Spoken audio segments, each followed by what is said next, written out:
Hello, welcome to another Kevin's English Schools English learning video. Have you ever wondered why understanding modal verbs can be a bit of a challenge?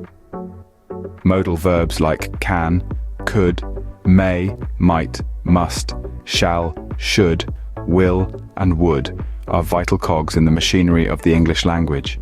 But they can be tricky to master, often causing even the most dedicated learners to stumble.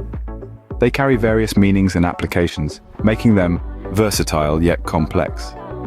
Well, worry not. Today we're navigating the world of modal verbs together. First up is can, a handy little helper indeed. This modal verb is like a Swiss Army knife in your language toolkit. It's used when asking for permission, like, "Can I have a cookie?" It also expresses ability, as in, "I can swim." And let's not forget about possibility, where can comes into play with sentences like, "It can rain tomorrow."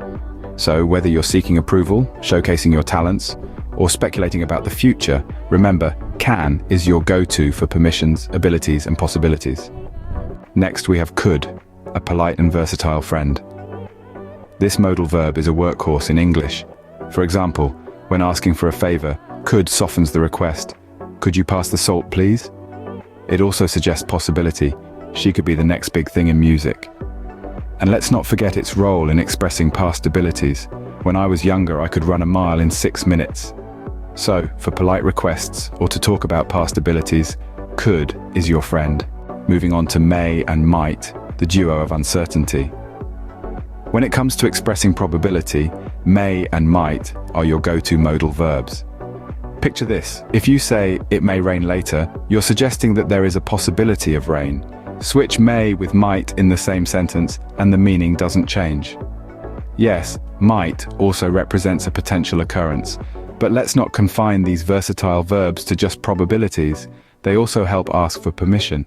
For instance, "May I borrow your book?" or "Might I use your pen?" Here, both may and might are polite ways to seek consent.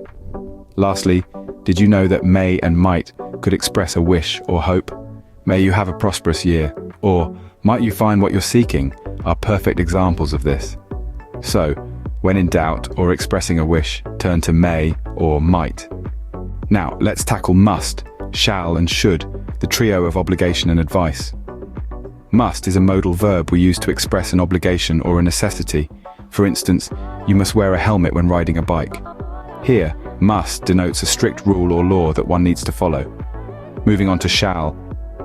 Shall is used to express future actions or intentions, particularly in formal language. For example, "We shall overcome adversity."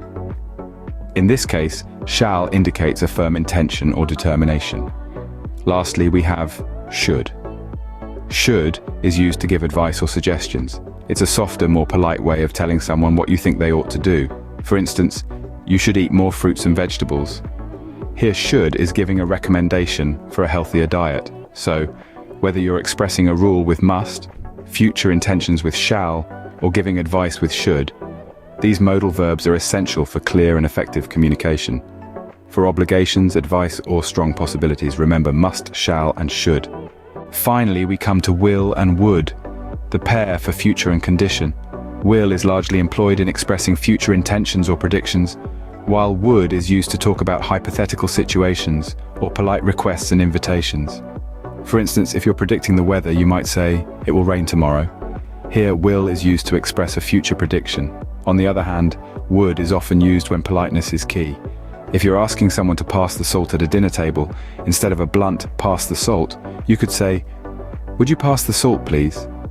It's a polite request. Similarly, would is also used to talk about hypothetical situations. For example, "I would travel the world if I had $1 million." Here, would is used to express a hypothetical or conditional situation. So, for future promises, invitations, requests, or hypothetical situations, will and would are your allies. So, how are we feeling about modal verbs now? We've journeyed through the realms of can, could, may, might, must, shall, should, will, and would. Each one has its unique charm and application, from expressing ability to possibility, obligation, or future intentions. But remember, practice makes perfect. Keep experimenting with these verbs in your daily conversations and written communications. And there you have it, a comprehensive guide to modal verbs. Keep practicing and you'll master them in no time. Oh.